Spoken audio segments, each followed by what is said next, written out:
So guys, ayan, nakabili tayo ng watermelon pakwan. So medyo makapal pala yung balat, pero okay, matamis naman yung laman niya.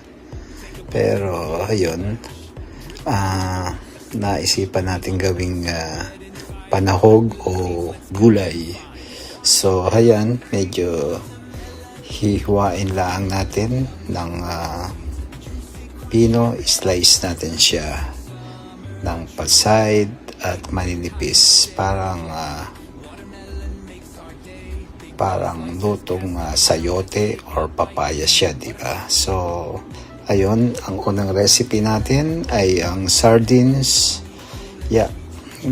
Simple lang, bawang, sibuyas and kamatis siya. Wala siyang pinagkaiba sa sayote or papaya. So ayan, medyo dalawang recipe ang ginawa natin. Ang isa sahog ay meat, pork. So ayos naman, masarap.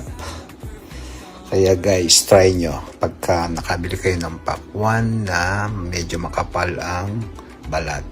Ulam na.